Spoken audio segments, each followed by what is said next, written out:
Hello folks, Paul here, UK Rails and More. If you can forgive the mess of what is very much a work in progress, you'll see that I've done a little bit more work on the new Viaducts project, which is part of the modular layout build river section.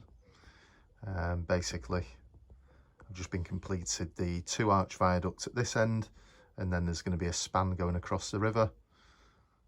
And then there'll be another 2-arch viaduct, if not 3-arch viaduct, at the other end of the river.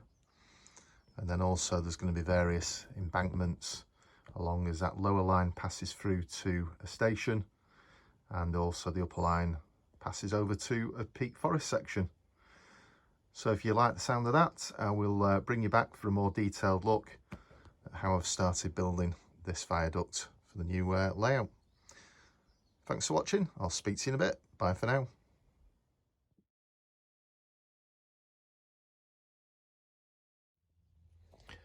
Hello folks and welcome back. So the plan for today is to just try and make a bit more progress on this viaduct, or the first section of the viaduct anyway. And what I'm looking at doing is putting some of the stonework on here, which I'll just show you how I've done that. That's going to go the full length, and then continuing the top stones as well. I need to just continue that along, and then where it's going to be based as well, having the top stones on this section as well of the retaining wall, so those need to go down as well.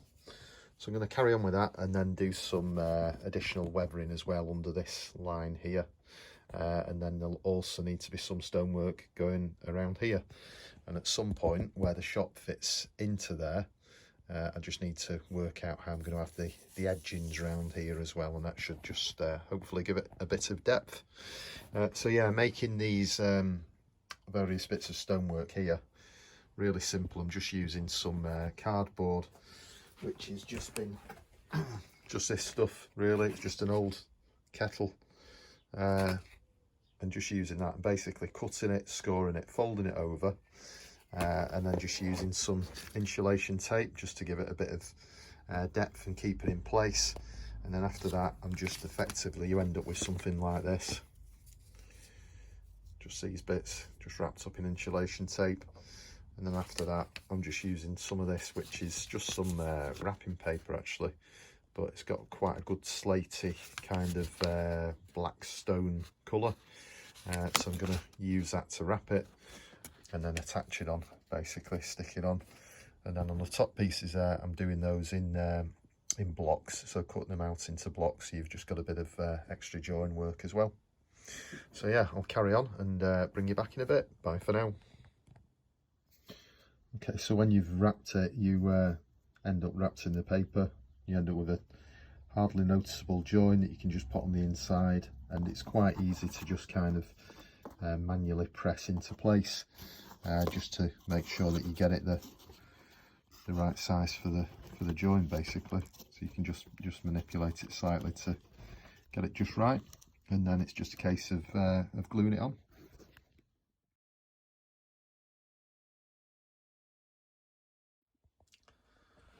Okay folks, welcome back. So I've just got a bit of a progress update. So basically I've finished those edge pieces along the top there. They all run along to the end, and then we've got the lower part there. Again, I've not done that separately, it's just 2 long strips, but I thought it might be a bit too laborious to do that all along, and I'm not sure whether in reality they're separate strips or whether it be one pieces. I'm not quite sure of that. That's a bit smaller in width than the ones on the top, and then lower down we've got some much smaller ones as well that go around there, which if you kind of wrap them round a bit, you can make them wrap around the legs, but I need to put a bit more depth in the legs anyway, so that they look a bit deep. But that's going to be done when I do the edge stoning around the top as well. So yeah, quite pleased with the profile of that anyway. Don't know if it shows up there. I'm pleased with the top stones as well. The other thing I've done is I've run the top stones down the retaining wall as well. So I've got those, and I may put that wall at a bit of an angle, so it's kind of leaning out a little bit like that. just for a bit of extra support.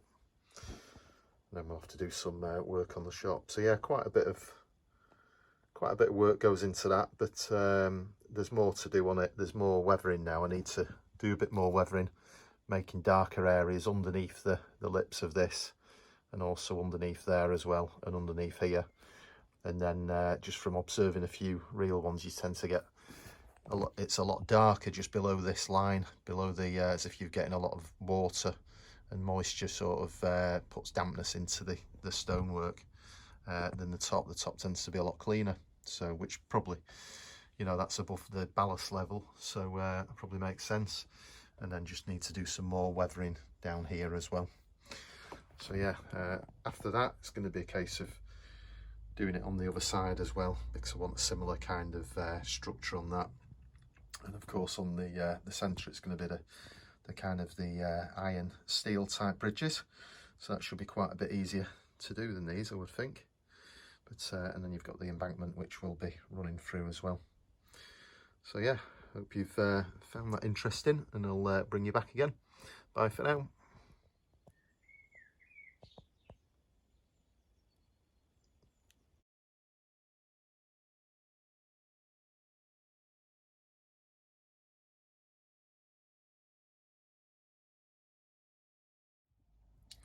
Hello folks, welcome back. It's the next day, so I just thought I'd show you a little bit of the plan for today. So one of the things you can see, I've done the extra detailing. I don't know if I showed you that yesterday, but the extra detailing on the viaduct and the end pieces. So yeah, it's just going to need additional weathering now, and then the parts in the middle here doing, and then that shop premises, or the National Trust or whatever kind of tourist information stroke cafe there, which is going to have some kind of lean-to kind of outdoor orangery type area, seating area, I thought, possibly an outdoor area here as well, and maybe a bit of parking down there. But one of the jobs today is to cut some more of these. It's just a roll of cork basically that I'm just roughly cutting out from the big roll to make my own cork track base, which afterwards I'm potentially going to try and do some ballasting with maybe some of this stuff, but I'm not sure yet. I'm going to have to see what that looks like. It's basically coffee that's been dried out afterwards, the kind that you put in a percolator jug kind of thing. So yeah, see how that looks. If not, I think it's going to make a good kind of soil colour, just a general kind of soil for fields and stuff like that. I think would be quite good. So yeah, I've got 6, 6, 7, 8, 9 there, the Hattons Originals one, and then the others down there. So yeah, I'm going to crack on with this, and I'll bring you back in a bit. Bye for now. Okay, that's just the roll of cork, and I'm just measuring it approximately, and then just using this board here to score it across, which cuts quite easily, and that should be a decent height. It's about 5mm thick, so a good little raised profile really for the track prior to ballasting, so that should look good. Okay, just as a further little bit about this business here, thanks for your comments about that and ideas for it, for different options. That's really helpful.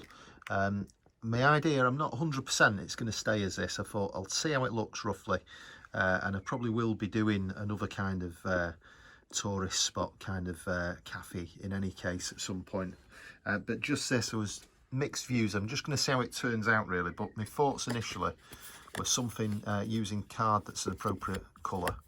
It doesn't really show that, but it's kind of a half decent colour, but I was going to use that and then try using this some material, this clear, which should give a bit of a shine, so using that with card to produce some kind of lean-to and just see how that looks. I mean, obviously it's a bit flickery there, but once that's actually put in a kind of a frame of that, I could build some kind of lean-to area there with seats inside it for the cafe aspect. I thought that could look a bit different, but that's going to be very much a see how it goes, because it's all new to me, that kind of thing. So yeah, see how that goes, and bring you back in a bit. Okay, so that's some of the ballast cut in strips for the cork for for it. In any case, that was quite easy to cut, and it's quite accurate really, just doing it by eye. So yeah, quick easy job, and probably a bit cheaper than buying it pre-cut if you can do it and you've got the time for that. Okay, so that's the cork track bed done. It's not glued down or anything. I'm going to measure that out quite accurately, the distance between the two lines, so that's prototypical. But I'm quite pleased with that. That should give us, when it's ballasted, a nice profile to the track, and then also on the top as we get the other double lines on the other side. So yeah, quite pleased with that. And then with the Viaduct, I've basically just been using some of this, which is just a bit of ash, and there's a bit of charcoal in there as well, which I'll use to highlight it, and then just a bit of general ash, and then also a bit of this stuff, which is the coffee, which if you crush it down a bit, you get quite a decent material, like a soil coloured material. And just putting some of that in the gaps, and then just generally trying to tone down the black a little bit in some places, just as you get muck accumulating and what have you. But I'll potter about with that, try a bit more, a few different techniques on that, and then bring you back and see what you think of the results. Bye for now.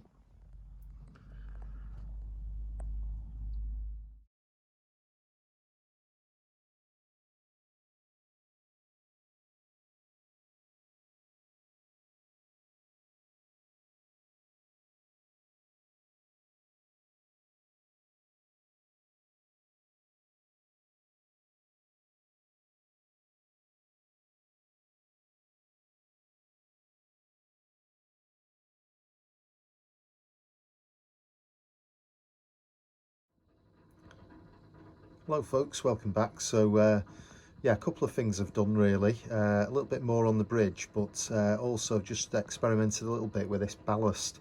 No, it's in no means fixed in place or anything, it's just a bit of a trial really to see what it looks like. I'm not sure whether the scale of it may be a bit fine, but certainly the colour looks good. So yeah, I'd be interested to know if anyone's had experience of using this this method. Just try and get a bit of detail of what it actually looks like. So yeah, it's the coffee you buy in the packs, and you put in the jug kind of thing to produce, and then once that's dried out afterwards, it's the used stuff. So it's once you've made your coffee with it, and then you just dry it out in a tray basically.